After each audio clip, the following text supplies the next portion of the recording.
There's a chapter of human history that was never written down. Not because it wasn't important, not because it didn't shape everything that came after, but because the people who lived it didn't survive long enough to tell anyone. And the world they lived on didn't survive long enough to keep their footprints. Imagine living through something so catastrophic that your entire civilization vanishes within a generation. No books, no monuments, no names, just fragments, buried under rising seas and volcanic ash and time itself. And the unsettling part is this: it has happened before, not once, multiple times. And the evidence isn't hiding in a single museum drawer or a single desert dig site. It's hiding in places most historians never look. Our DNA, our myths, and the drowned coastlines beneath the ocean. So let's follow those clues together, not as a fantasy, not as a comforting story, but as a pattern that keeps showing up in the record we actually have. Because when you look closely, the archaeological record doesn't read like a smooth, steady climb. It reads like interruption. Tools appear and then disappear for millennia. Symbolic behavior emerges and then goes silent. Whole populations leave evidence of fire use, shell beads, ochre processing, sophisticated hunting. Then the layers go blank. Not because humanity stopped, because something interrupted. And we keep calling the moment after that interruption the beginning. But maybe it wasn't the beginning. Maybe it was the beginning again. The first written records we possess, clay tablets from Mesopotamia, hieroglyphs from Egypt, oracle bones from China, appear within the last 5,000 years.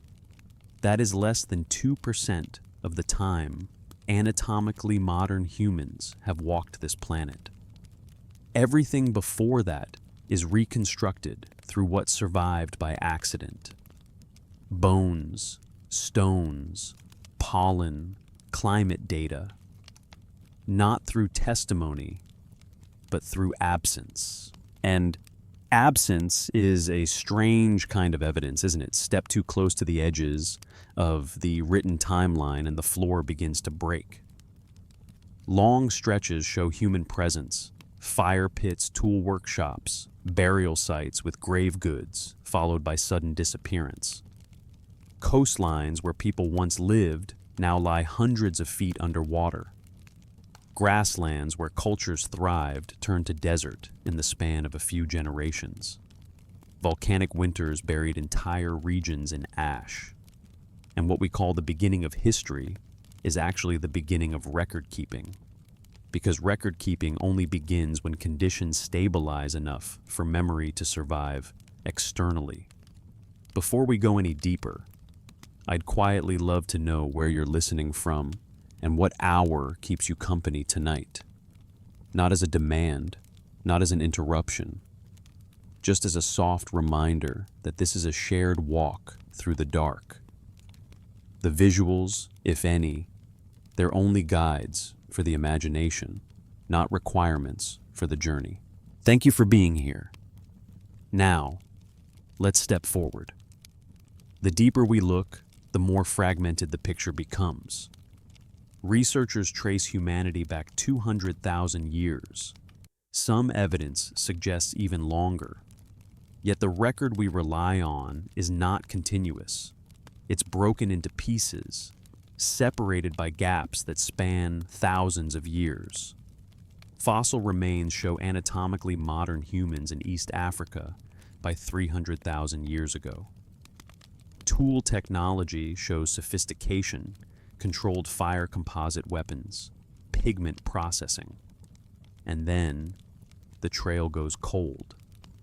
Not because these people stopped existing, but because the places they lived no longer exist. Sea levels have risen and fallen by more than 400 feet over the past 100,000 years. Entire continental shelves, once dry land, once home to rivers, forests, and human settlements, are now drowned beneath the ocean. The coasts where humanity likely gathered are gone. Not hidden, gone. What remains is what survived by accident. A cave that stayed dry, a valley that avoided flooding, a highland that escaped glaciation. Preservation is the exception. Erasure is the rule. And yet, within the fragments that remain, something strange begins to appear. Behavioral complexity does not emerge gradually. It arrives in bursts. Around 50,000 years ago, symbolic art explodes across continents. Cave paintings carved figurines, shell beads, musical instruments. Burial practices become elaborate, with bodies arranged carefully surrounded by tools and ochre. Astronomy seems to emerge fully formed, with lunar calendars carved into bone. These are not slow developments. They are sudden appearances, as if knowledge itself had been waiting hidden and then released all at once. And that raises a question that keeps returning no matter how we phrase it. If humanity had been slowly evolving these capacities for hundreds of thousands of years, why do they appear so abruptly? And why do they appear in multiple places at once, separated by thousands of miles? One possibility is that they didn't appear. They reappeared. What if knowledge survived? Collapse not in structures, but in people. Skills passed down incompletely. Languages fragmenting. Technologies rediscovered from half-remembered instruction. And when the world stabilized again briefly, or long enough, survivors rebuilt. But what they rebuilt looked new, because its origins had been lost. This is not presented as a story to soothe. It's a way of recognizing a repeating shape. A shape that keeps showing up in the broken record. And once you notice that shape, you start to see it everywhere. Here is where the pattern stops feeling poetic and starts feeling physical. Genetic research confirms that humanity nearly vanished multiple times. Population bottlenecks, moments when the number of breeding humans dropped to a few thousand, appear in our DNA like scars.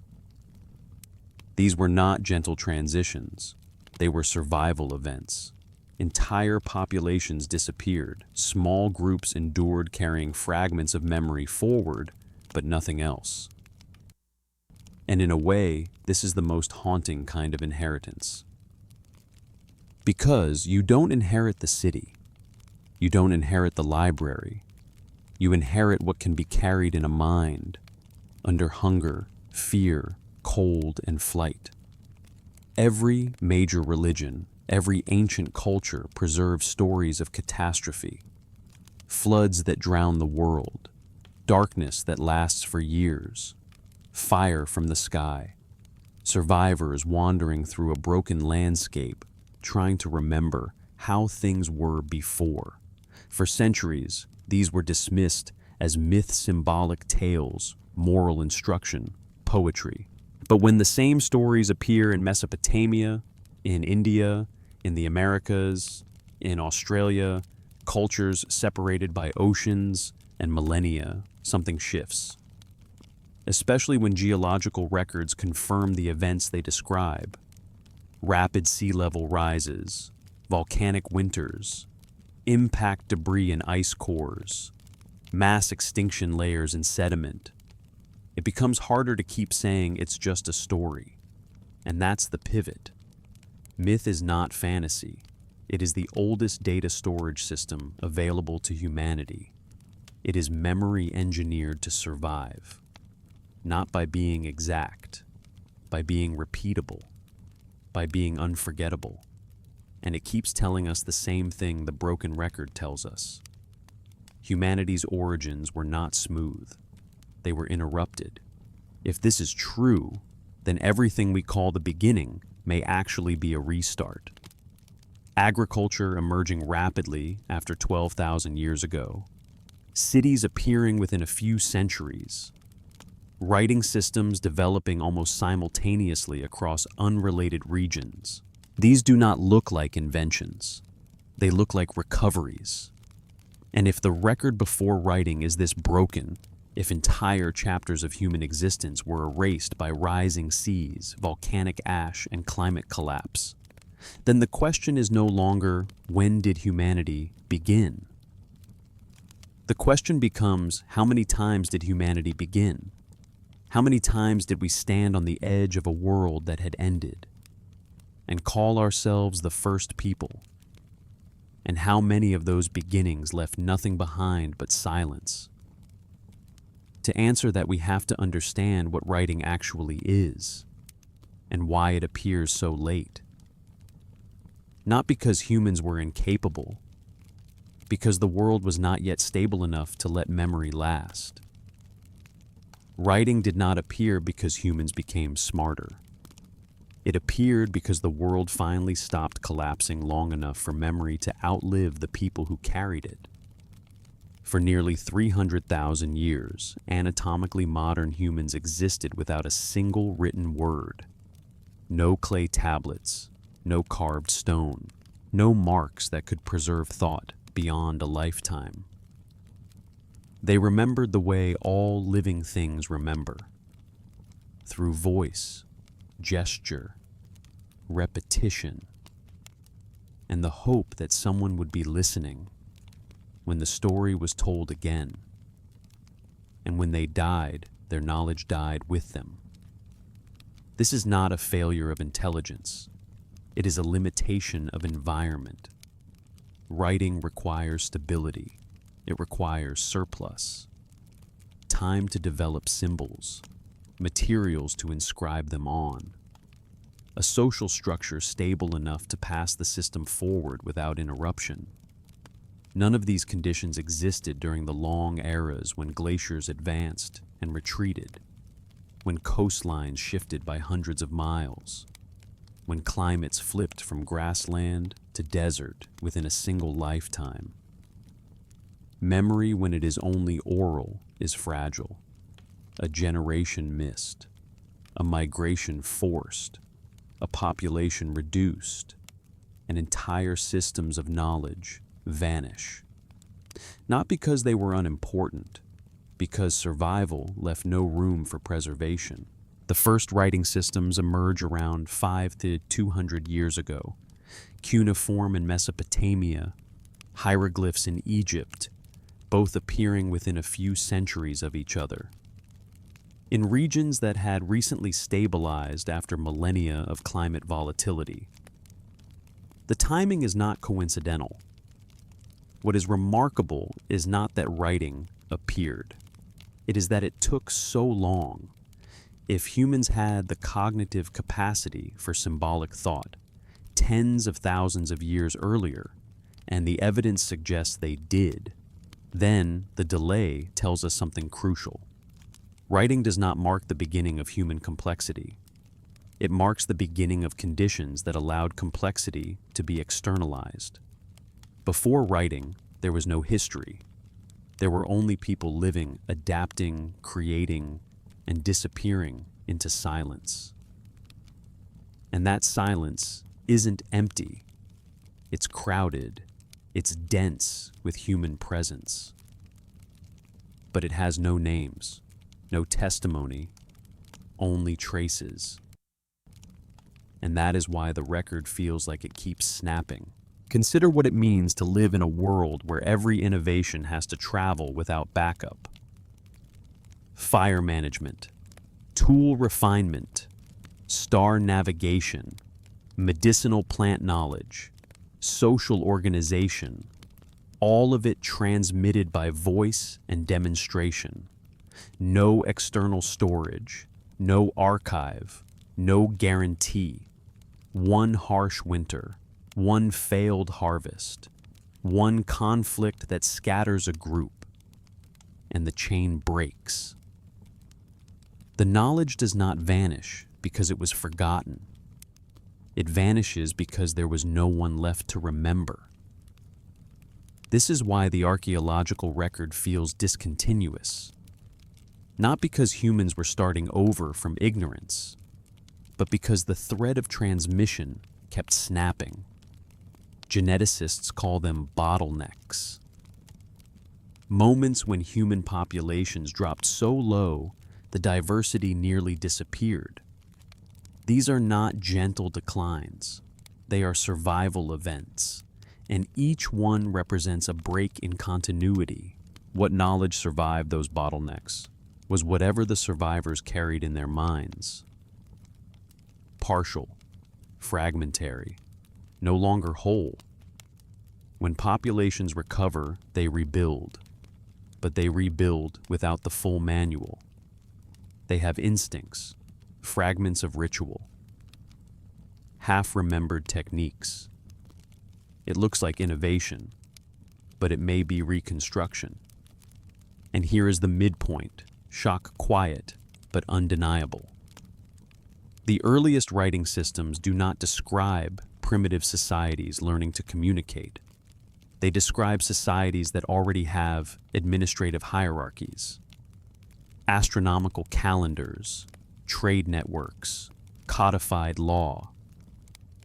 The Sumerian tablets do not say, "We are learning to organize ourselves." They say, "Here is how society is already organized." Writing does not create civilization. It records civilizations that already existed, which raises a question no textbook adequately answers. What kind of societies existed before writing? And how much of their structure came from reconstruction rather than invention? The silence before writing is not empty. It is dense with burial mounds, stone circles, fire pits, tool caches, shell middens stretching for miles. All evidence of complex, sustained human activity. But without writing, none of it has a name. None of it has a narrative. None of it has memory beyond what survived in stone. This is what historians mean when they say prehistory.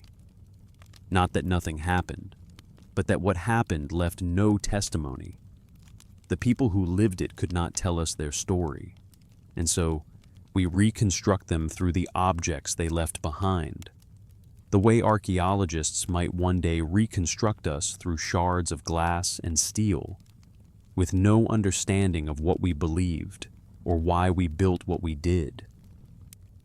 The gap is not an accident. It is a consequence. Memory needs more than minds.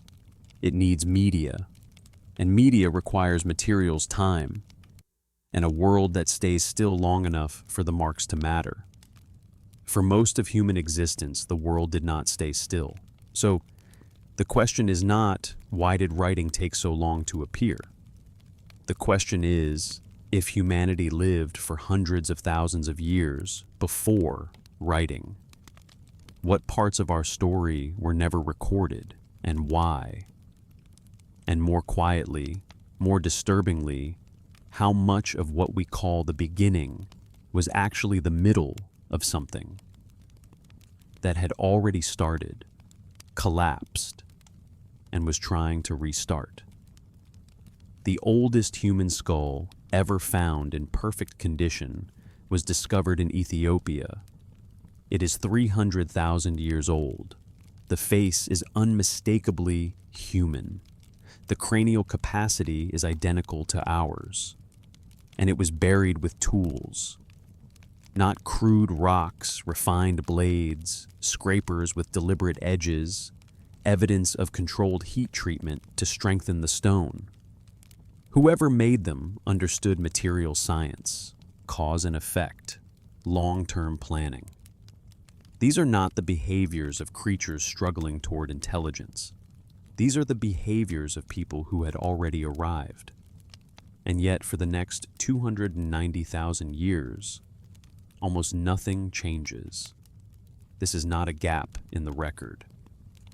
This is the record. long stretches where tool technology remains stable, sometimes improving slightly, sometimes regressing, but never exploding into the kind of rapid development we associate with progress. Then, without clear explanation, entire regions go silent. The tools stop appearing. The fire pits disappear. The shell middens, massive heaps of discarded shells from generations of coastal living, end abruptly, as if the people simply walked away, or as if they had no choice. Paleoanthropologists have traced human fossils across Africa, the Middle East, into Europe and Asia. The timeline stretches back further than most textbooks admit. Homo sapiens remains appear not in one location, but scattered evidence of movement, adaptation, survival in radically different environments. They hunted megafauna. They fished. They crafted compound tools using multiple materials. They adorned themselves with ochre and beads made from shells carried hundreds of miles inland. These are not people waiting to become human. These are humans. So why does their presence feel so intermittent? In some regions, fossil evidence is dense for millennia, then vanishes for tens of thousands of years.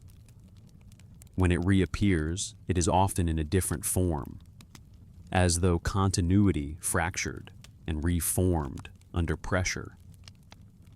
Archaeologists call this cultural discontinuity. But the term implies a break in culture, not a break in survival itself. And that difference matters. Because what if entire populations did not just change, but ended?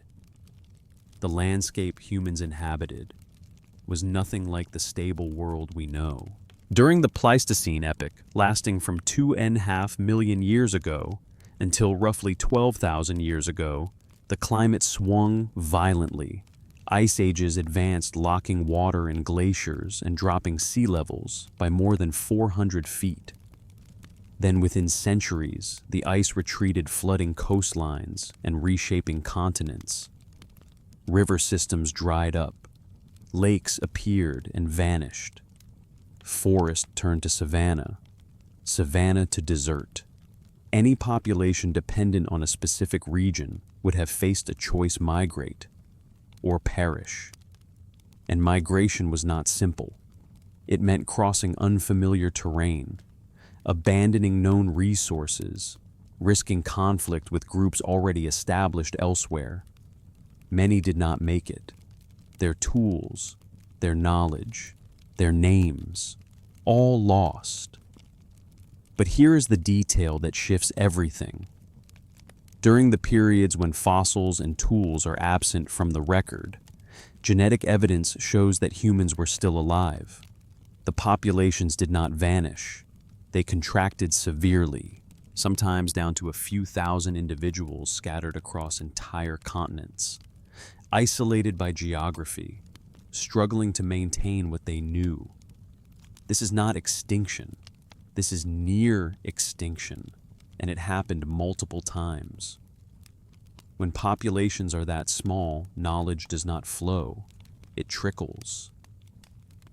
A single elder dying before passing on a technique can mean that technique is lost forever. A community fragmenting during migration can mean a language divides, then diverges, then becomes mutually unintelligible within generations. Complex systems, astronomy, navigation, medicinal knowledge require stable transmission across time. Without that stability, they collapse into fragments. Yet when the climate stabilized even briefly, humans rebuilt. And what they rebuilt often showed signs of sophistication that seemed to emerge too quickly.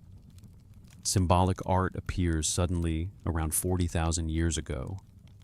Vivid, accomplished, already mature in style.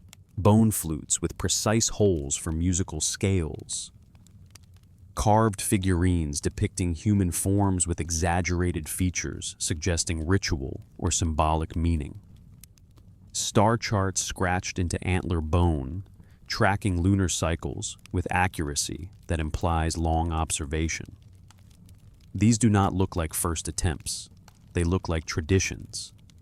But if these traditions existed earlier, where is the evidence?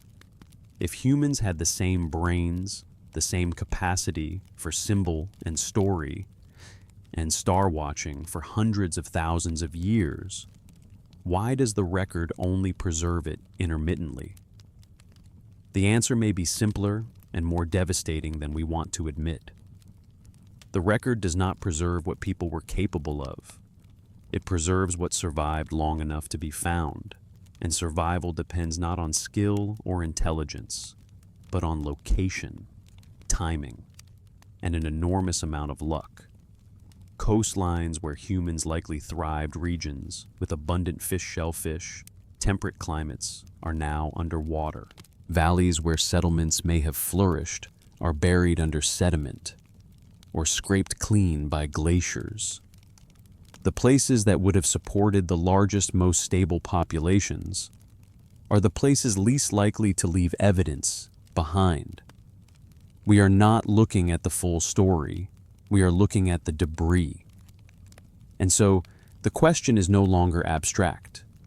If humans were already capable, long before civilization, what erased so much of what they built, not built in stone or metal, perhaps? But built nonetheless, knowledge systems accumulated understanding of how to survive in a world that kept trying to end them. What force is powerful enough to erase that again and again until only fragments remain? The earth does not archive, it erases. Every mountain range that rises buries what came before. Every glacier that advances scrapes the land clean. Every coastline that floods drowns settlements, pathways, entire landscapes beneath water too deep for sunlight to reach. Preservation is not the natural state of things. Destruction is. And for most of human existence, destruction was constant. Archaeologists work with what remains. But what remains is not representative. It is the accident, the cave that stayed dry, the valley that escaped flooding, the highland that was never buried. The vast majority of places where humans lived, worked, and died are gone, not hidden, not waiting, gone.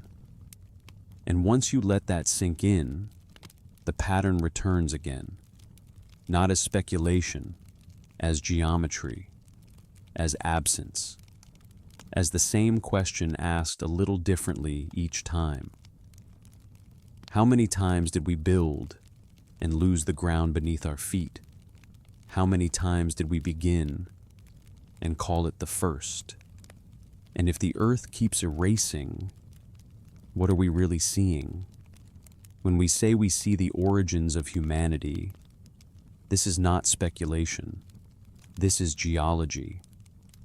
During the last glacial maximum, roughly 20,000 years ago, sea levels were hundreds of feet lower than they are today. The coastline looks nothing like the maps we know. What is now open ocean was once dry land. Rivers carved through plains that are now continental shelves. Estuaries provided rich fishing grounds where only depth and darkness exist now. And humans, like all intelligent creatures, gravitate toward water. Coastal regions offer everything a society needs: fish, shellfish, fresh water from rivers, temperate climates, natural harbors for watercraft.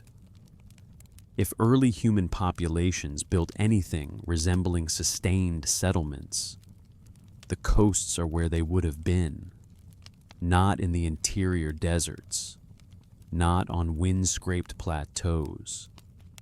on the edges where resources were abundant, where life was easier, where people could gather and stay. Those edges are now far underwater. And when the glaciers melted, the water did not rise slowly. Not always. It came in surges, meltwater pulse events, sudden catastrophic releases, so much glacial water released so quickly that global sea levels rose by meters within decades. Imagine that not as a number, but as a lived experience. A coastline you know, gone. A river mouth that fed your camps, swallowed. A land bridge you crossed as a child, erased. Within a single human lifetime, any settlement, any structure, any harbor or fish camp or coastal village would have been drowned, buried under sediment, then worked by currents for the next 10,000 years. If a civilization existed on those coasts, we would never find it in the way we expect. The evidence is not missing. It is submerged, fragmented, scattered across the ocean floor under layers of silt. And yet, sometimes the ocean gives us hints anyway. Sonar mapping has revealed features on submerged continental shelves that resemble the geometry of human construction. Linear formations, right-angle intersections, stone arrangements that do not occur naturally. Official statements remain cautious. And caution makes sense. But the patterns are there, visible, repeating across multiple sites, across multiple bodies of water, across multiple coastlines. And the implication is simple, even if it's uncomfortable. Some things now underwater were built when the water was not there. But coastal drowning is not the only mechanism of erasure. It's only one blade in a whole set of knives. Because the planet doesn't erase with one method, it erases with many. Here is one of the quiet, absolute facts that bends the story into a sharper shape. Approximately 74,000 years ago, Mount Toba in Indonesia erupted with a force nearly unimaginable in human terms. An eruption so large, it ejected enormous volumes of ash and rock into the atmosphere. A volcanic winter followed. Darkness, cold, crop failure, if crops existed, and starvation, even if they didn't. A decade of global stress, perhaps more. And genetic evidence suggests human populations collapsed during this period. Not to extinction, but close. A few thousand breeding humans, a remnant, a thin thread. And when you picture a population that small, you begin to feel what erasure means in a new way. Because a collapse like that doesn't just kill people, it kills continuity. It kills the chain of teaching that keeps complex systems alive. If the people who know how to do something die, the thing dies with them, even if the species survives. And Toba is not unique as a type of event. Volcanic supereruptions occur on long timescales. Smaller eruptions still capable of regional devastation happen far more frequently. Each one buries the landscape in ash, suffocates ecosystems, forces survivors to abandon everything they knew.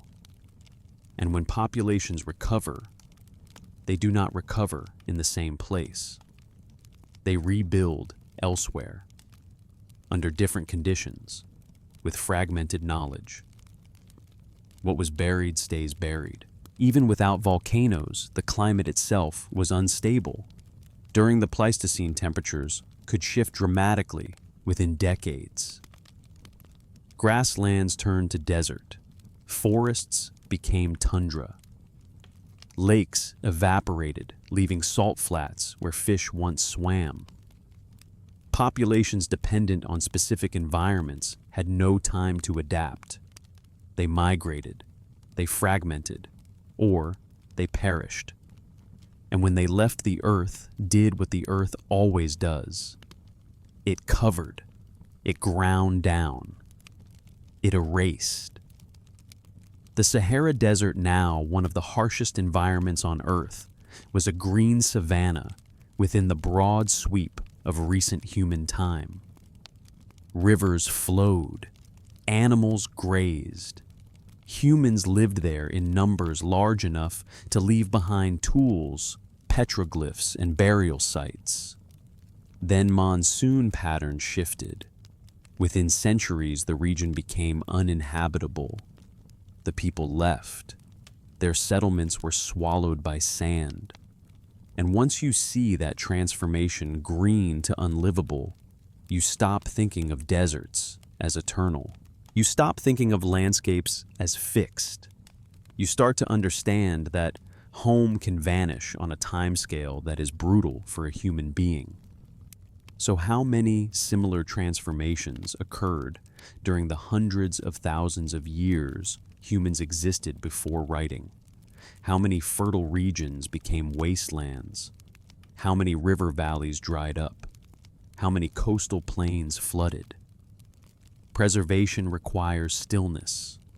The earth offers none. What survives archaeology is what survived geology first. And geology is not neutral. It does not preserve evenly. It favors highlands over coasts, caves over open plains, stone over wood, bone over flesh. Anything built with organic materials, timber reeds, hides, decays within centuries unless protected by extreme dryness or cold. Anything left in floodplains is washed away. Anything near active geology is buried or destroyed. So, when we look back and say, we have no evidence, we should be careful. Because no evidence often means only this: the earth did not keep it for us. We do not have a complete record of humanity. We have the fragments that accidentally endured. Human complexity is no longer in doubt. What remains uncertain is how much of our past disappeared when entire landscapes were erased, not buried in accessible places, not waiting beneath sand or ice, gone, drowned beneath oceans, vaporized in eruptions, eroded by rivers that no longer flow, in valleys that no longer exist, on coasts swallowed by sea before anyone thought to call them home. And if that is true, if the earth has been deleting our chapters over and over, then the abrupt appearances in the record begin to feel less like miracles and more like survivors. Survivors resurfacing. Survivors rebuilding. Survivors remembering just enough. In a cave in South Africa, archaeologists discovered a string of shell beads. Each shell had been carefully pierced, smoothed, strung together. The craftsmanship was deliberate. The design was intentional.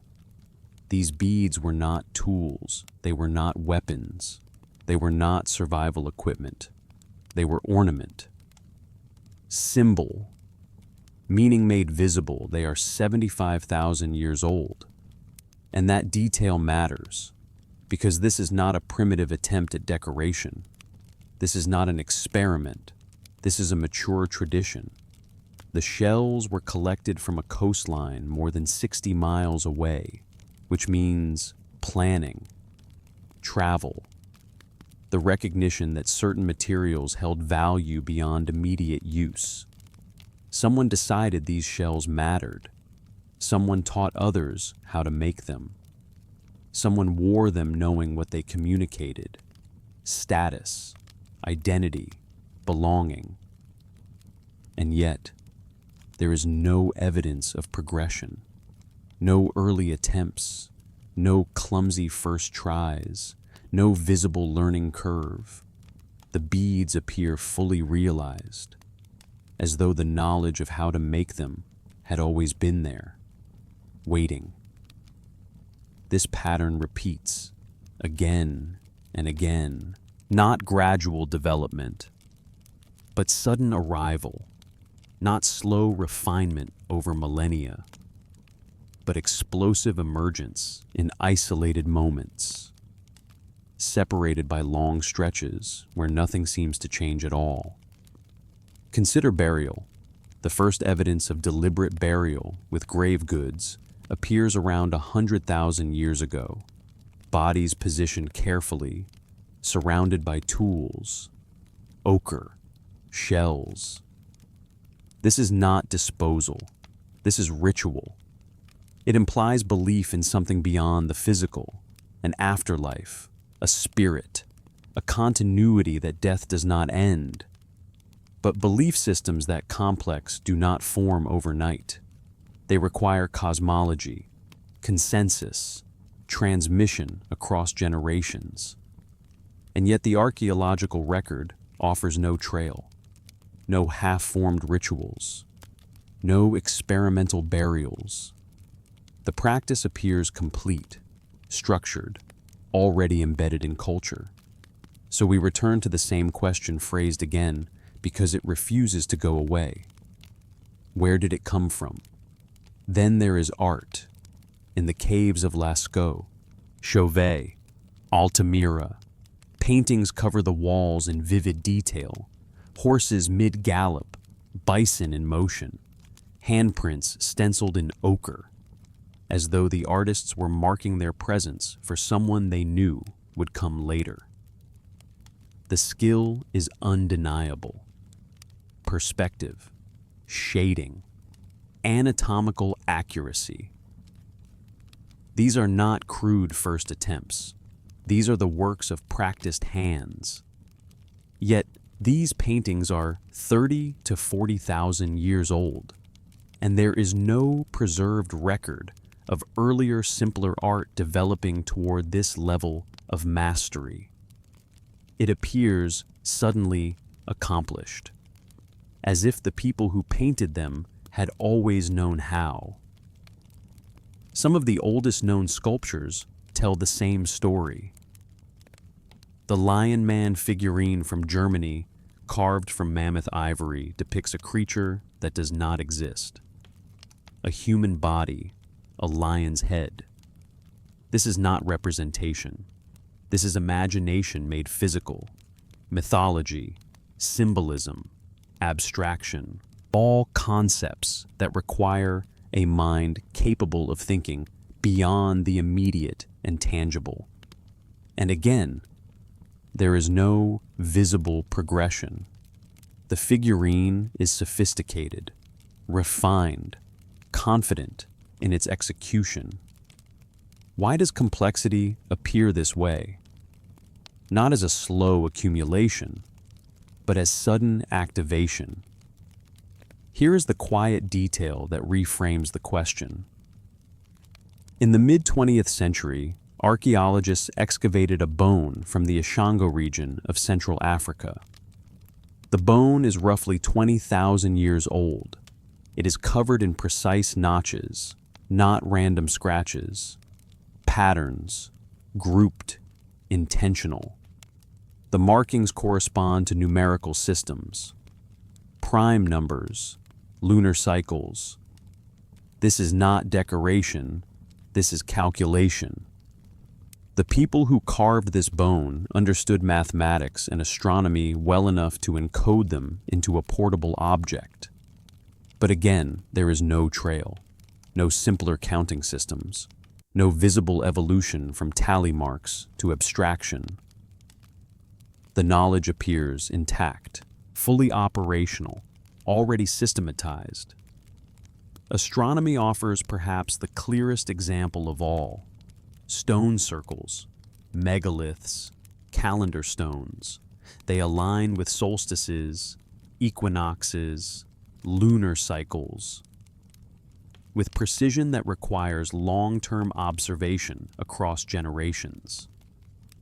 Göbekli Tepe in Turkey, dated to around 11,600 years ago, contains massive stone pillars carved with animals and symbols, arranged in circles, aligned with celestial patterns. The construction required planning, labor coordination, astronomical knowledge. But the surrounding culture shows no gradual buildup toward this. No cities, no state apparatus, no architectural experiments leading up to it. The site appears fully realized, built by people who already knew what they were building. And why? So the question circles back slower now, heavier. How does systematic understanding appear without a visible system to produce it? One explanation is uncomfortable, but consistent. It did not appear.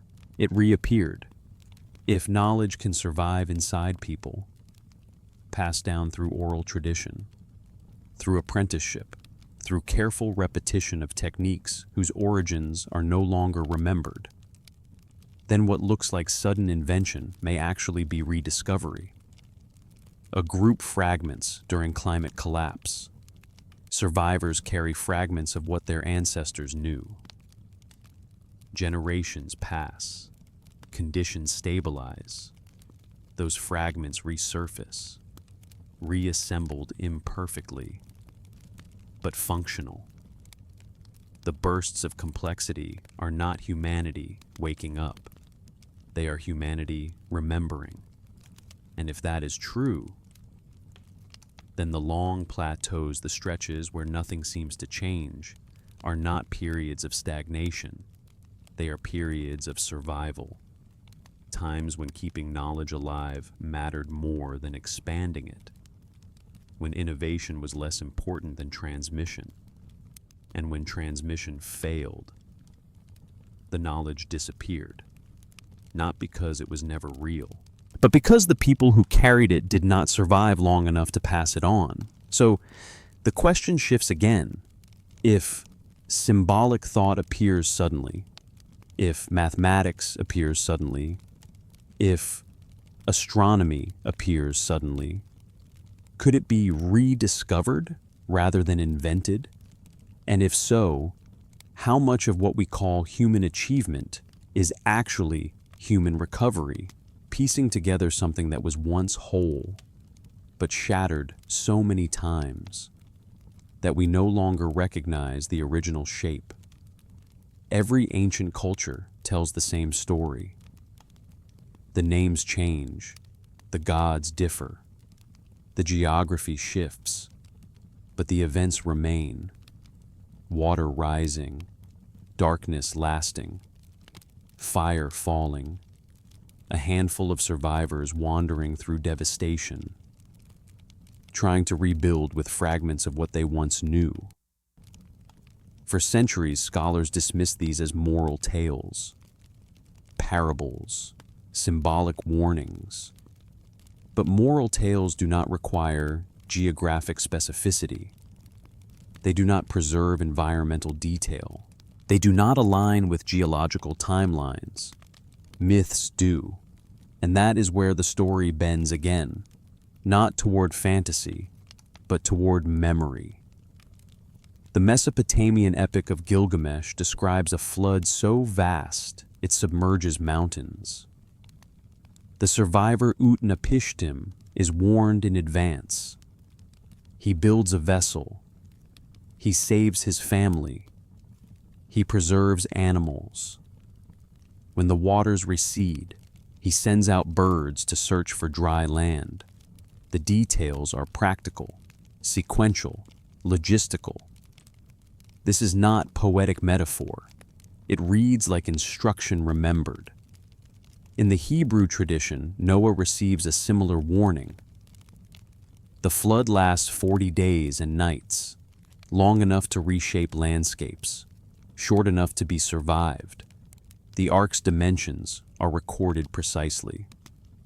300 cubits long, 50 wide, 30 high. These are not divine numbers. They are specifications. The kind you record when you are actually building something.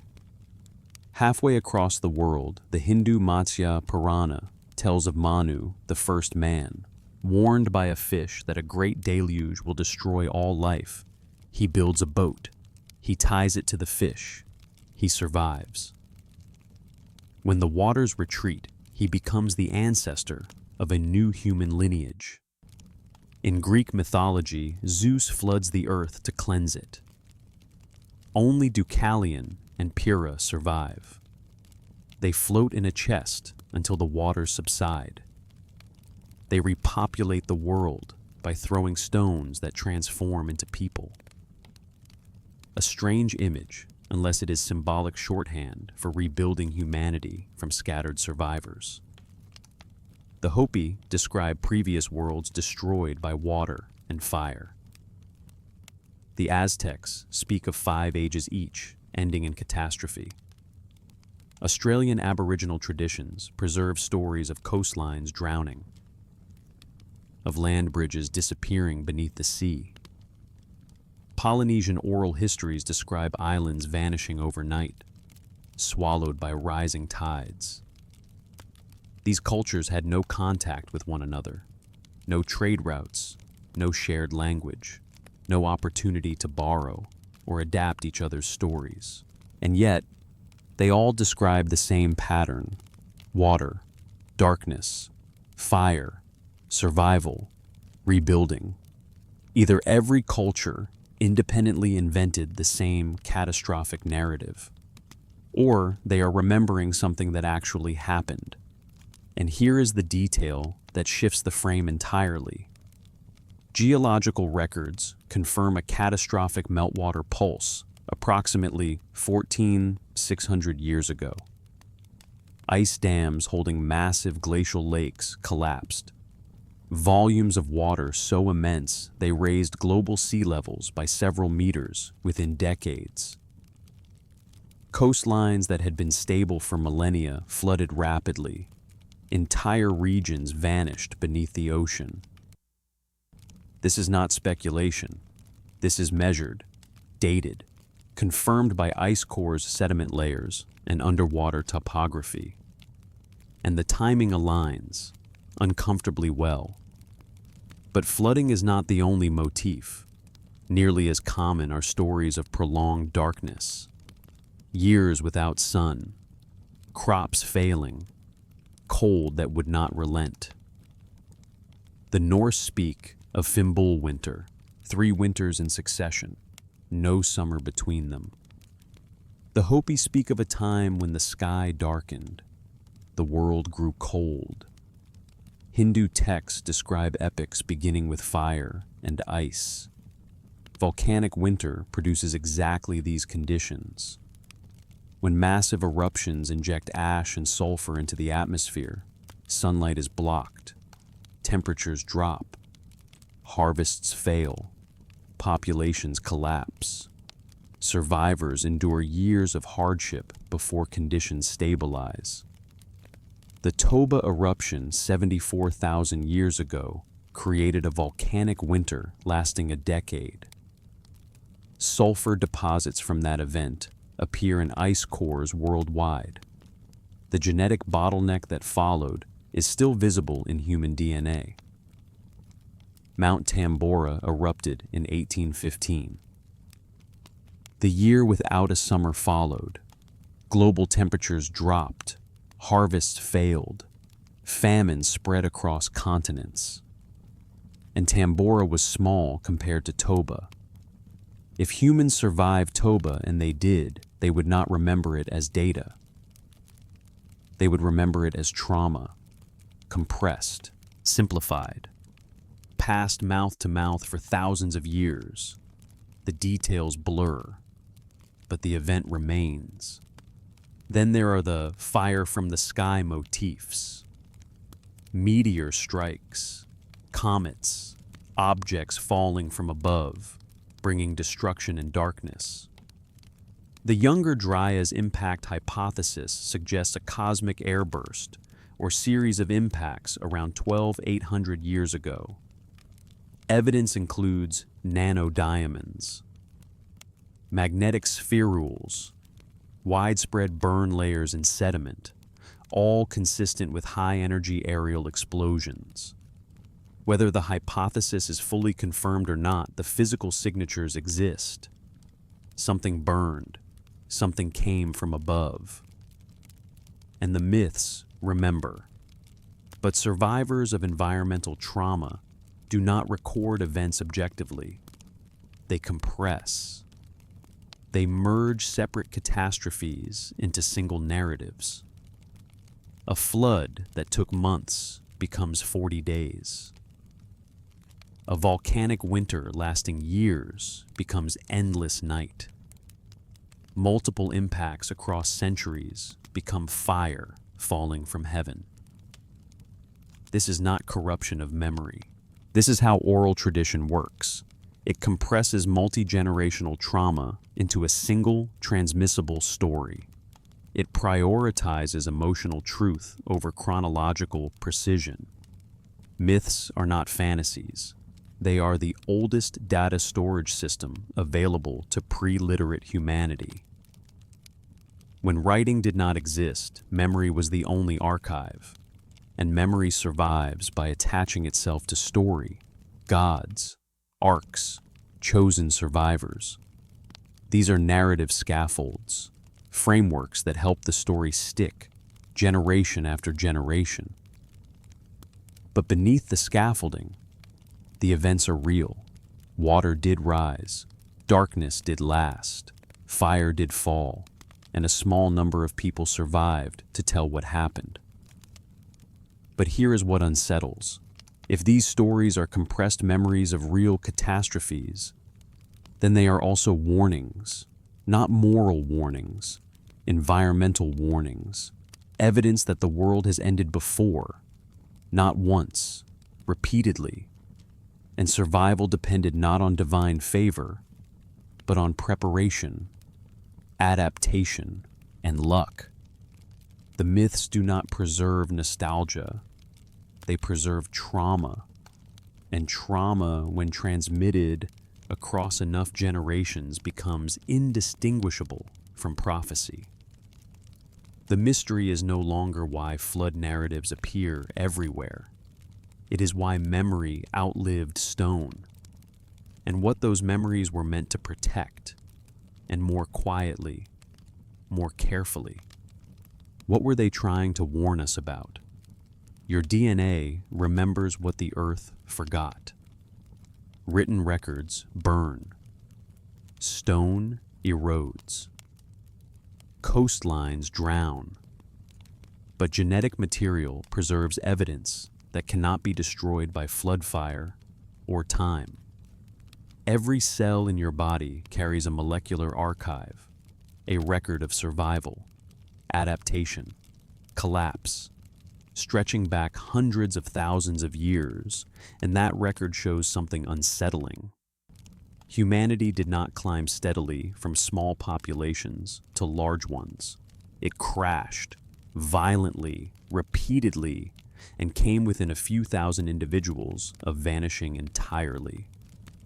This is not metaphor. This is measurable. Geneticists analyze diversity by comparing mitochondrial DNA passed through mothers and Y chromosome DNA passed through fathers. The more diversity present, the larger and more stable a population has been. The less diversity, the more severe the bottleneck. Human genetic diversity is unusually low, lower than many species with far smaller ranges. Chimpanzees show more variation than all humans combined, which means that at some point, most human lineages were lost. Suddenly, not gradually. And the first major bottleneck appears around 70 to 80,000 years ago. A line that runs uncomfortably close to Toba. Population estimates suggest as few as 3 to 10,000 breeding humans worldwide. That is not a civilization. That is a scattering. A village spread across an entire planet. Isolated, hungry, cold. And every human alive today descends from that remnant. Every language, every culture, every variation. All trace back to those who endured. But that was not the only collapse. And this is where the pattern deepens. Genetic analysis reveals something that quietly dismantles the idea of a single, narrow escape. There was not one bottleneck.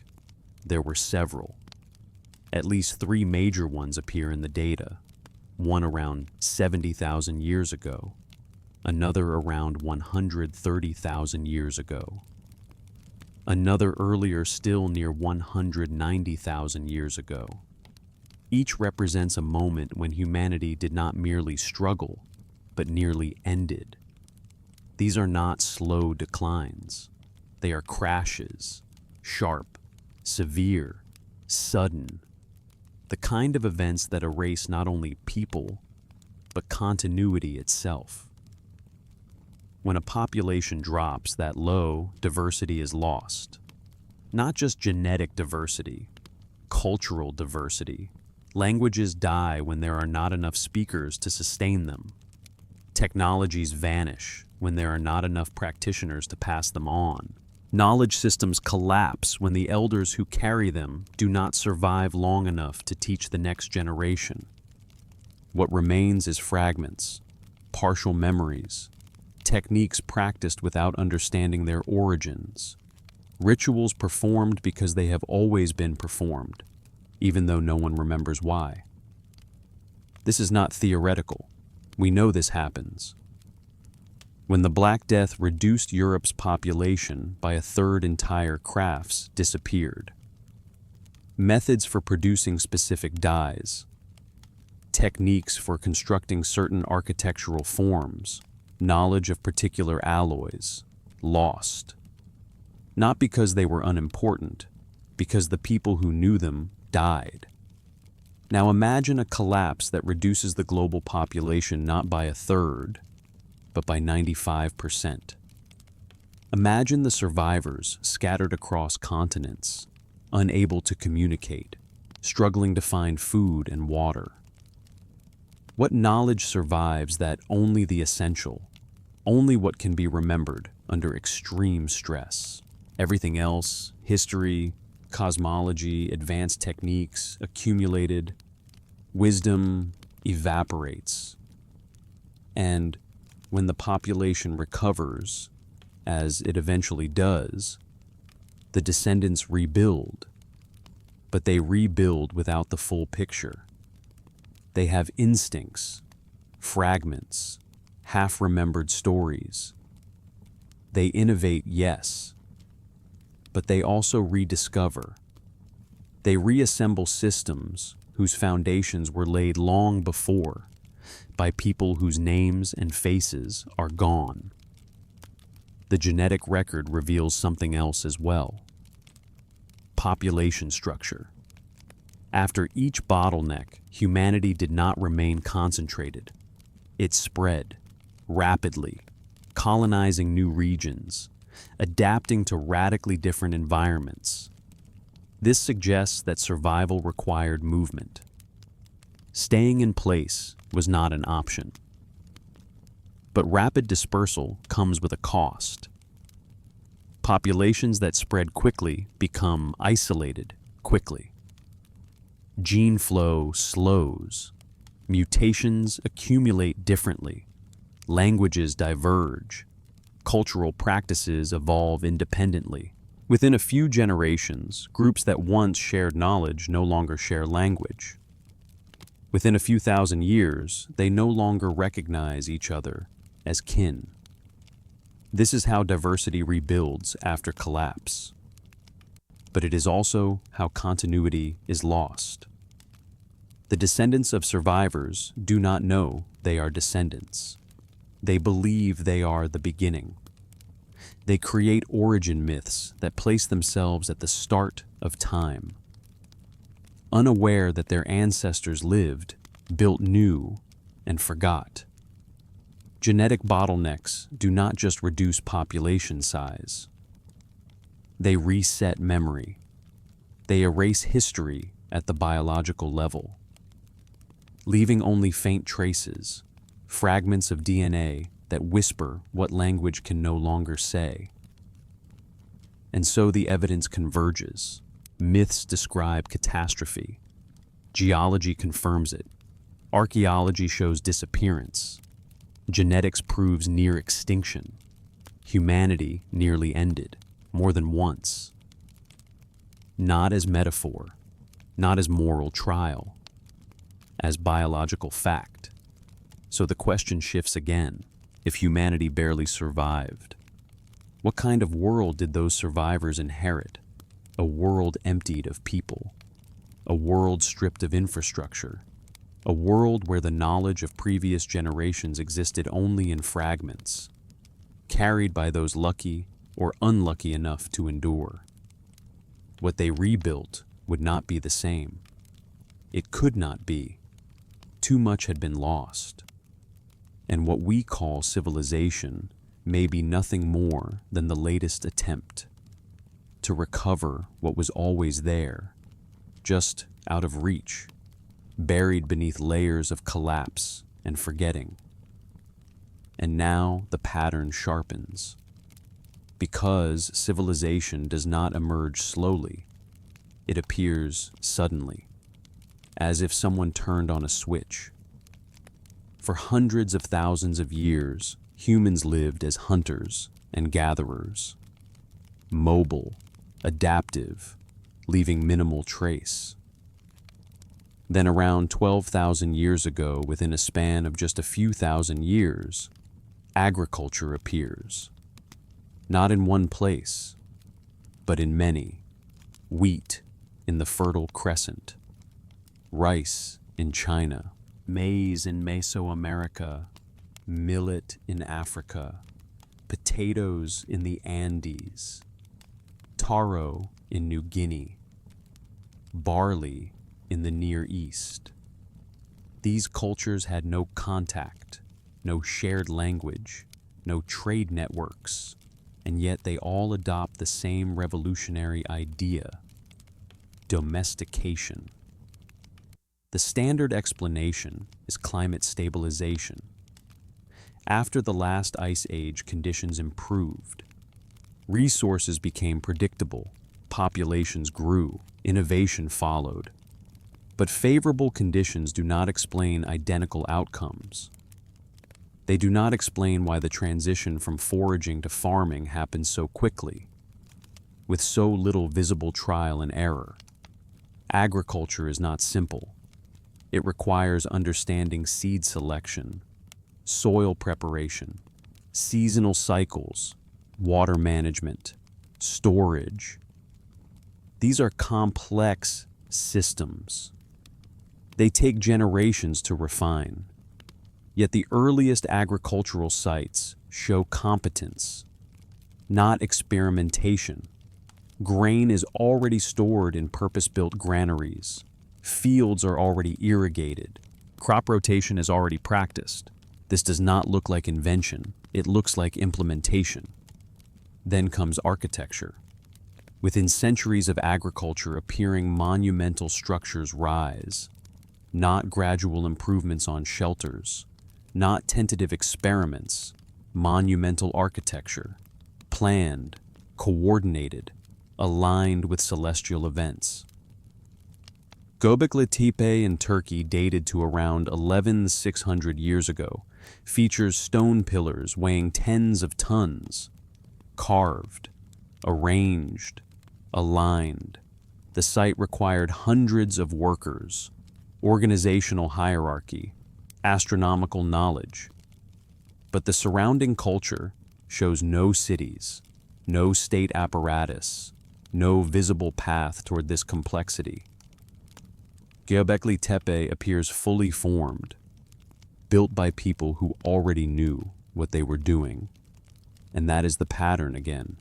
Structure returns quickly. Competence appears without apprenticeship. Knowledge surfaces without visible origin. So the question returns slower now, heavier. Why does knowledge reappear so quickly after such long silence? And why does it appear already mature? One possibility is uncomfortable, but consistent with everything we have seen. It was not developed. It was remembered. If earlier populations possessed these systems, and those populations collapsed, then knowledge would not vanish entirely. It would fracture. It would survive in pieces. And when conditions stabilized, those pieces would surface, reassembled, imperfect, but functional. This explains the sudden appearance. This explains the lack of trial and error. This explains why early civilizations feel oddly competent and yet incomplete, because recovery is not restoration. It is reconstruction.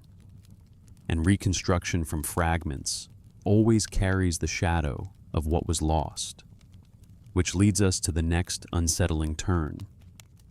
Because if early civilizations were remembering, then they were also forgetting. And the evidence of that forgetting is everywhere, quietly. And this is where the story becomes harder to sit with. The civilizations that emerge show signs not just of knowledge, but of loss.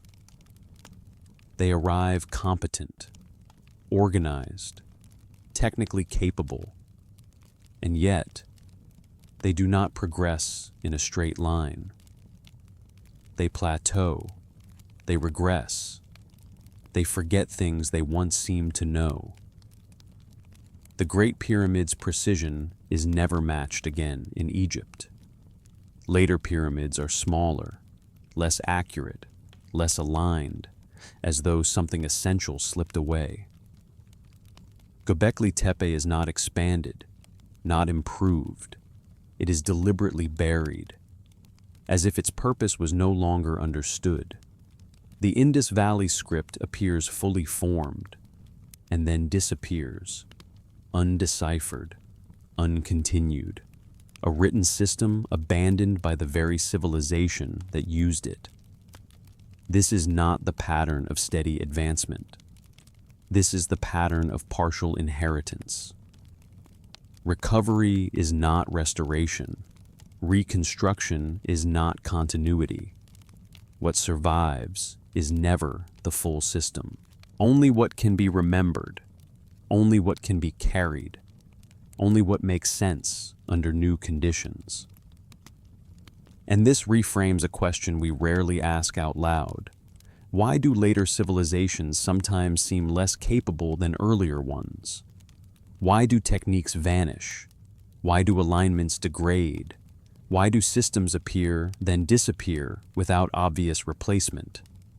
If knowledge were being invented from scratch, we would expect refinement, iteration, improvement. But what we see instead is unevenness, peaks, losses, reappearances, like someone rebuilding a machine without the original blueprint, making it work but never quite the same way twice. Writing did not make humans intelligent. It made memory independent of mortality. For 300,000 years, knowledge lived only inside people. It traveled through voice, gesture, repetition. When the person died, the knowledge died, unless someone had been listening closely enough. This was not a flaw in human cognition. It was the condition of existence. Memory was biological, temporary, vulnerable to every force that could end a life. Writing changed that. Not because it represented a sudden leap in intelligence, but because it transferred memory from flesh to material. Knowledge could now outlive the person who created it. It could cross generations without distortion. It could survive drought, migration, conflict, death. But writing did not appear because humans suddenly became smart enough to invent it. Writing appeared because the world finally became stable enough to sustain it. The first writing systems emerged around 5 to 200 years ago, in regions that had recently experienced unprecedented climatic stability.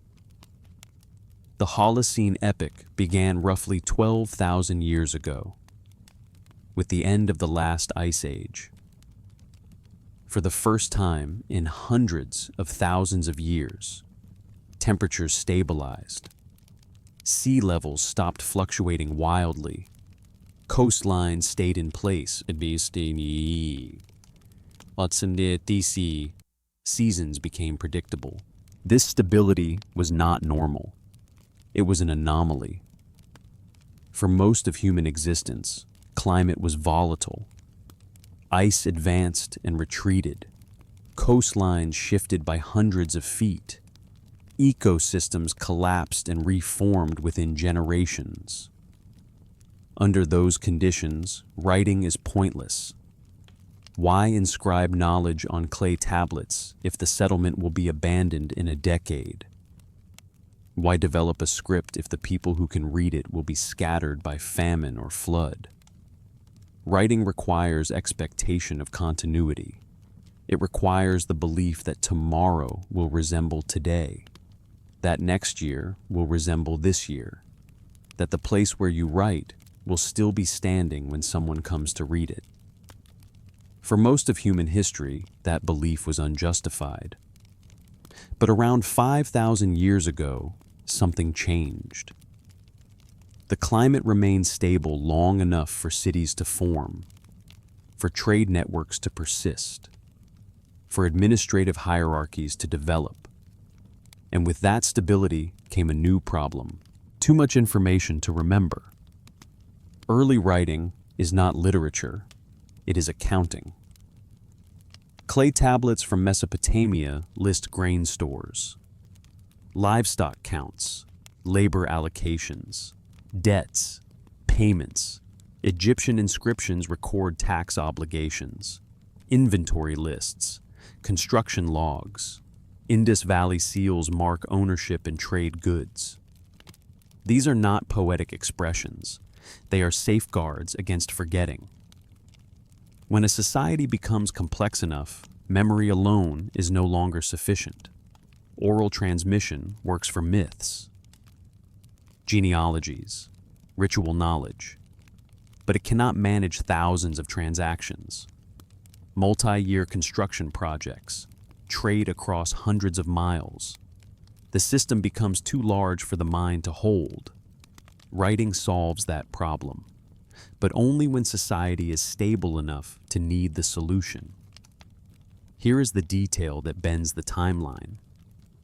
The earliest known cuneiform tablets from Uruk do not show experimentation. They show a system already in use. Symbols are consistent. Syntax is structured. Scribes are trained. This means one of two things. Either writing was invented fully formed, or it had been developing for longer than the physical record shows. Possibly on materials that did not survive. Wood, leather, bark, sand. If early writing existed on perishable media, then the first writing we possess is not the origin. It is merely the first version that survived. Everything before it is invisible, not because it did not exist, but because the medium failed. And that should make us uncomfortable, because it means that even writing our most trusted archive is selective, fragile, dependent on chance. Libraries burn, tablets shatter, scrolls decay, languages die. The vast majority of ancient texts no longer exist. What survives is accident. The manuscript copied one extra time. The tablet buried in dry sand. The inscription carved deep enough to resist weathering. We think of written history as solid, authoritative. But preservation is rare. Loss is common. Most of what was written is gone, and most of what happened was never written at all. So, the history we possess is not comprehensive. It is fragmentary. It represents the thoughts and events of people who lived in places stable enough, long enough, using materials durable enough to leave something behind. Everything outside those narrow conditions is invisible. And yet we build our understanding of humanity on this fragment. We date the beginning of civilization to the moment writing appears, as though nothing of consequence happened before. But writing does not mark the beginning of human complexity. It marks the beginning of conditions stable enough for complexity to be preserved. Writing did not announce a birth. It marked what was left standing. And that forces a final, unsettling reframing. Are we the culmination of human development? The peak of progress? The pinnacle of civilization? Or are we simply the latest population lucky enough to live during a pause and collapse? A brief window of stability where memory can finally outlive the people who carry it. And if that pause ends, how long will it take for everything we have written to become as invisible as everything that came before? We are not the first. We are the first who can remember being the first. Everything we have built, cities, governments, technologies, knowledge systems, rests on foundations we did not lay. We stand on the accumulated effort of people whose names we will never know, whose languages are lost, whose achievements were erased by forces they could not control. And that realization is uncomfortable, because it unsettles a story we have told ourselves for a very long time. That history is a steady ascent, that progress accumulates, that each generation stands taller than the last. But the evidence does not show a staircase. It shows layers, built, erased, built again. We did not invent agriculture, we rediscovered it. We did not create astronomy, we reassembled it. We did not originate complex social organization, we inherited fragments of it, carried forward by survivors who no longer understood the full system, but remembered enough to rebuild something functional. This is not an insult to human intelligence. It is a description of the human condition. We have always been rebuilders. We have always been those who come after collapse, sorting through rubble, trying to make sense of what remains. For most of human existence, each generation believed it was the beginning. The survivors of catastrophe did not think of themselves as survivors. They thought of themselves as the first people, creating the world anew. The stories they told became origin myths, not survival accounts. The techniques they practiced became traditions, not recoveries. And this is where we are different, not smarter, not superior, different. We are the first generation with enough evidence to see the pattern, the broken archaeological record, the drowned coasts, the genetic scars, the myths that align too closely with geological events to be coincidence. The sudden appearances of knowledge that should have taken far longer to develop. The architectural precision that appears too advanced for its time. The standardization without visible progression. Taken alone, each piece can be explained away. Coincidence. Independent invention. Incomplete data. But together, they point to the same conclusion. Humanity's story is longer, more fractured, and more tragic than the textbooks allow. We are not standing at the pinnacle of progress. We are standing on ruins, and those ruins rest on older ruins, which rest on ruins older still, descending into depths we can no longer reach, because the earth itself has erased them. This should be humbling, but humility is uncomfortable. Humility requires accepting that we do not know as much as we thought, that our origins are not neat, that our achievements may be echoes of earlier achievements we can no longer see, that the people we call primitive may have possessed knowledge we have only recently relearned, or have not relearned at all. Certainty is easier. Certainty allows us to draw clean lines from past to present, to place ourselves at the apex of a steady climb. But certainty is a luxury afforded only to those who ignore the gaps.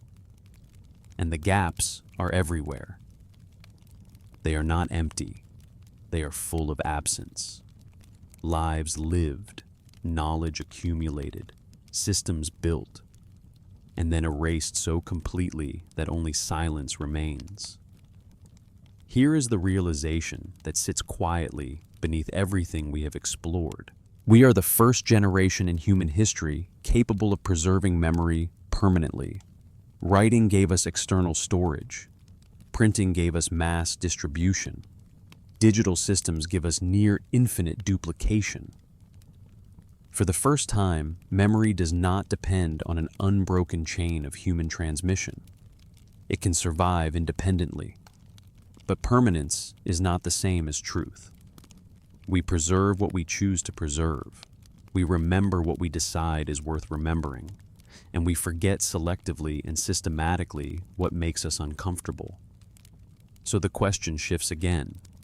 How much of our own story are we already erasing not through catastrophe, through choice? What knowledge are we failing to pass forward because it does not fit the narrative we prefer? What warnings are we ignoring because we believe we are different? That collapse is something that happened to others in the past, under conditions that no longer apply.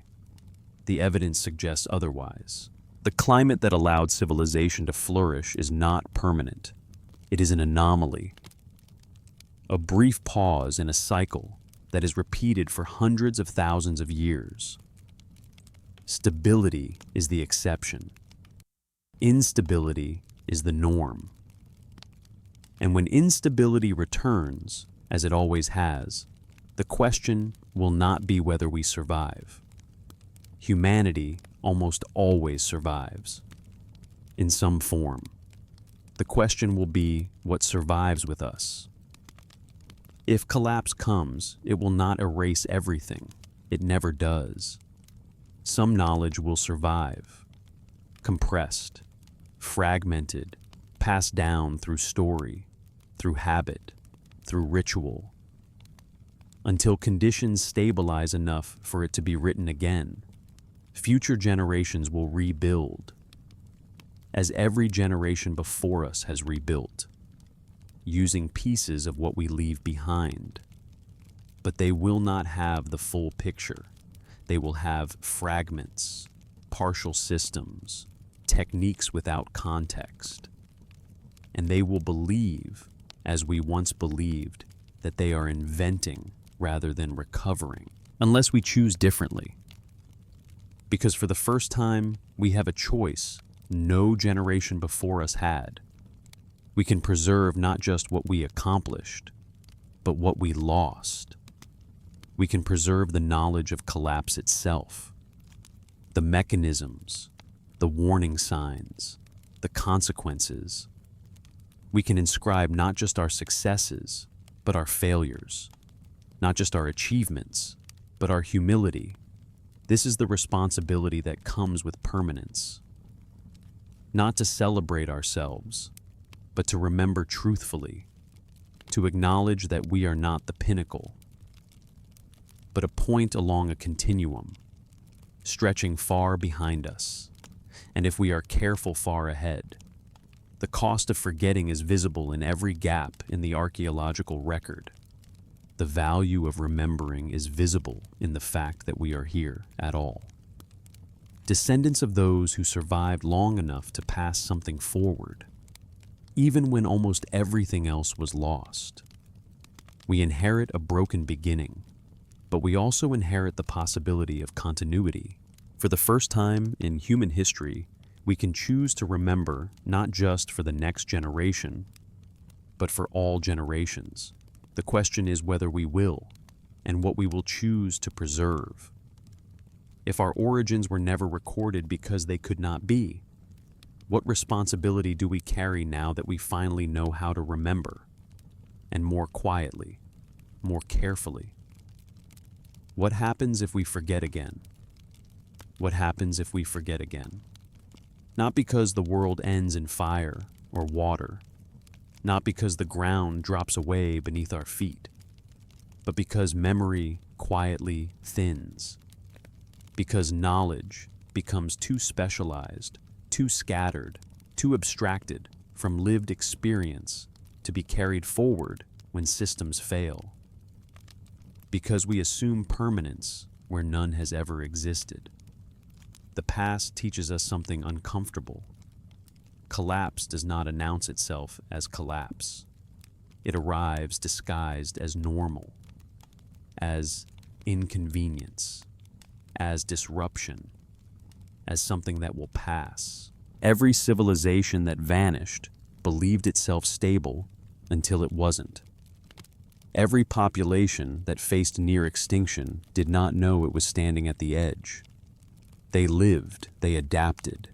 They assumed tomorrow would arrive, and then tomorrow changed shape. The survivors did not call themselves survivors. They called themselves the beginning. This is the most dangerous illusion of all. The belief that we are different, that the cycles that erased entire worlds before us somehow no longer apply. That technology has freed us from patterns written into the planet itself. But technology does not rewrite geology. It does not still the climate. It does not prevent the sea from rising or the sky from darkening. It only changes how collapse is experienced. For most of human history, collapse erased memory because memory lived inside people. When people died, memory died. Now memory lives in machines, in servers, in networks, in systems that require energy maintenance and continuity. This is not permanence, it is dependence. And dependence is a form of fragility. If future collapse comes, and history suggests it will not erase everything. It never does. Some things always survive. But survival is not neutral. It selects, it filters, it distorts. What survives is not what is most important. It is what is most portable, what is most resilient, what happens to be in the right place at the right time.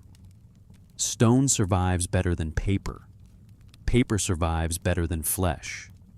Digital memory survives until it doesn't. When systems fail, what remains is not the archive. It is the story, the fragment, the habit, the ritual repeated without full understanding.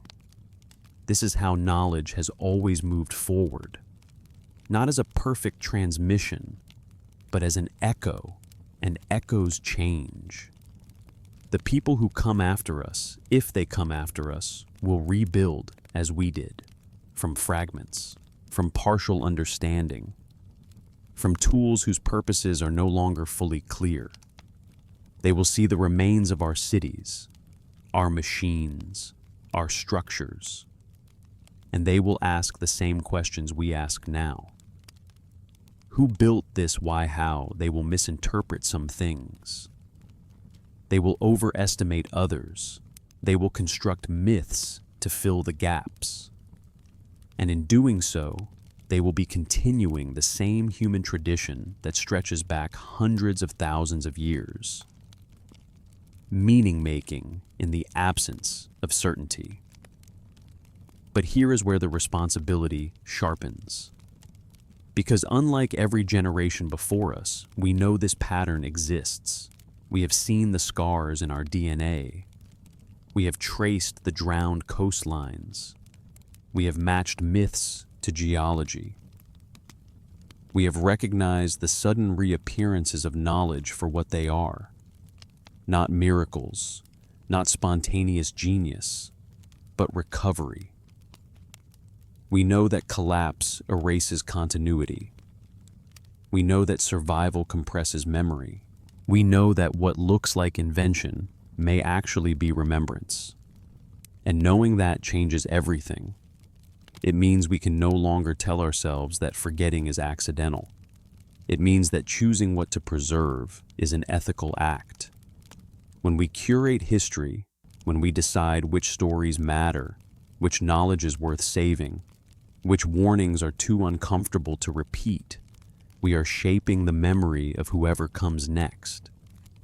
We are becoming the ancestors, and ancestors are never neutral. They are filters. What they pass forward defines the limits of what the future can know. So, the question is not simply whether we will survive.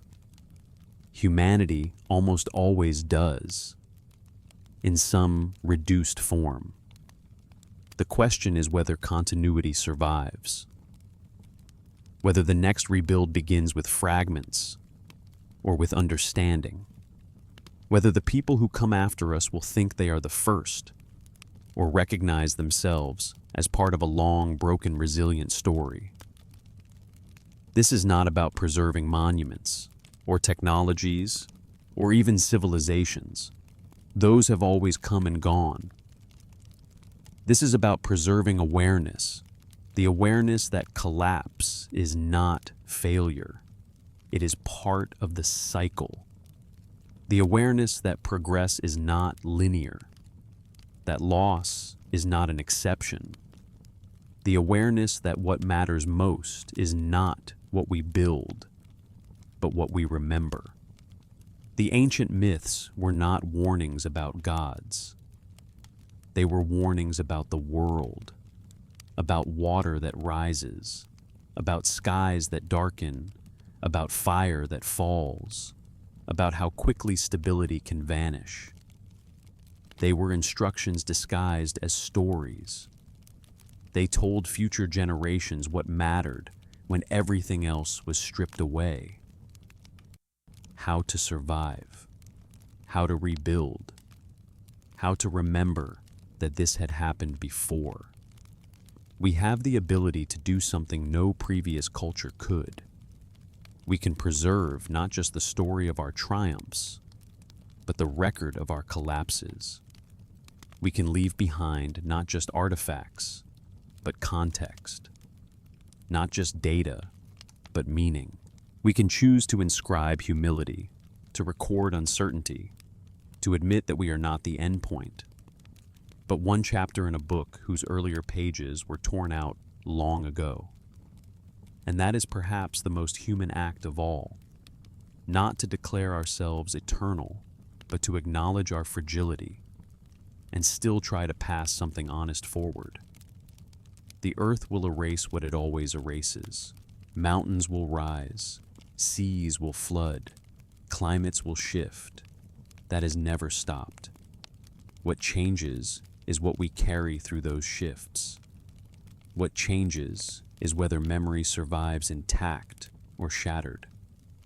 We cannot stop the cycle, but we can soften its edges. We can reduce how much is lost.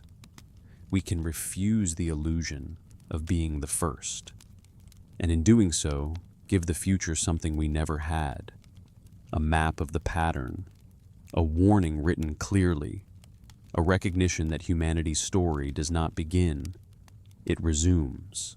And if that understanding survives, even if nothing else does, then something unprecedented will have been preserved.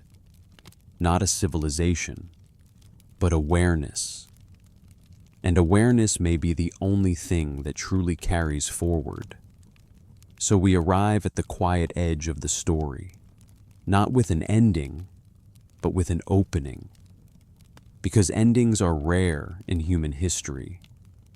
What we have instead are pauses, gaps, moments where the record goes silent and then begins again. The evidence suggests that humanity has lived through many such pauses, moments when the world became unrecognizable, when coastlines vanished, when skies darkened, when populations collapsed to the edge of extinction, and each time a few endured. They carried fragments forward, stories, habits, skills, symbols, not knowing where they came from, only that they mattered. Those fragments became the seeds of new worlds, new beginnings that were never truly beginnings, only continuations disguised as origins. And now, for the first time, we are aware of this pattern. We can see the interruptions, the resets, the recoveries. We can see that what we call history is not the full account, but the portion that survived the most recent erasures. We can see that what we call progress often begins not with discovery, but with remembrance. And that recognition changes how we stand in the present. We are no longer just participants. We are witnesses. We are no longer only builders. We are archivists, not of facts alone, but of perspective. The past does not ask us to despair. It does not ask us to surrender to inevitability. It asks us to be honest, honest about fragility, honest about loss, honest about how much of what we call achievement rests on forgotten foundations. And honesty has a strange power. It loosens the grip of certainty. It creates space for humility. It allows us to see ourselves not as masters of a linear ascent, but as stewards of a fragile continuity. If collapse comes again, and history suggests it will, the future will not need our monuments. It will not need our claims of greatness. It will need clarity. It will need to know that this has happened before, that survival does not mean perfection, that rebuilding does not mean starting from nothing, that memory, even when fragmented, matters. Your DNA already carries this message. It tells a story of survival against overwhelming odds, of near erasure followed by renewal, of humanity reduced to a handful of lineages and still continuing. The myths carried the same message.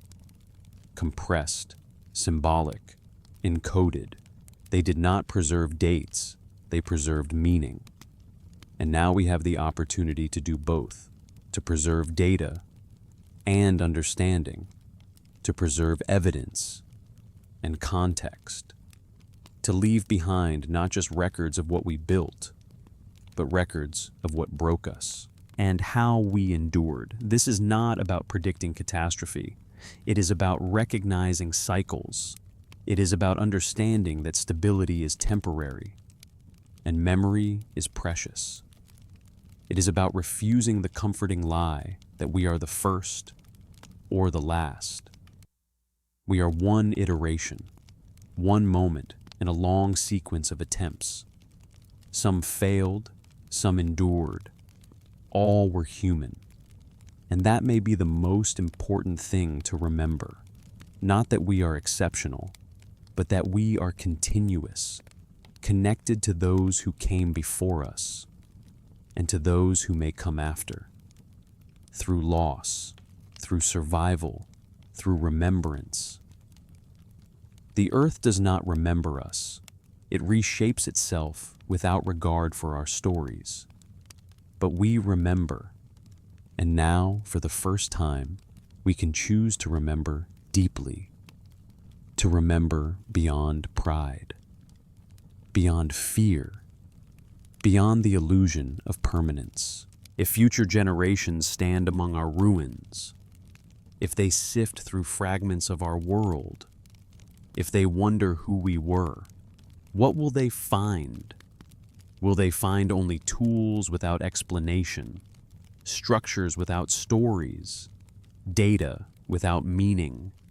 Or will they find evidence that we understood our place in the pattern, that we knew we were not the beginning, but a continuation that we tried consciously to pass forward, not just knowledge, but awareness? The past cannot speak for itself. It relies on us to interpret it, and the future will rely on us, whether we intend it or not. So perhaps the final question is not about origins at all, not about where humanity began, but about responsibility. What do we carry forward? Now that we know how fragile continuity truly is, what do we choose to remember? Now that forgetting is no longer inevitable, and what kind of ancestors will we be?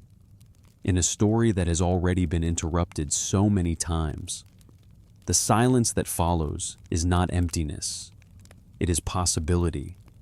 And in that space between what was lost and what might endure, we are still here, listening, remembering, and deciding what matters enough to survive the next forgetting.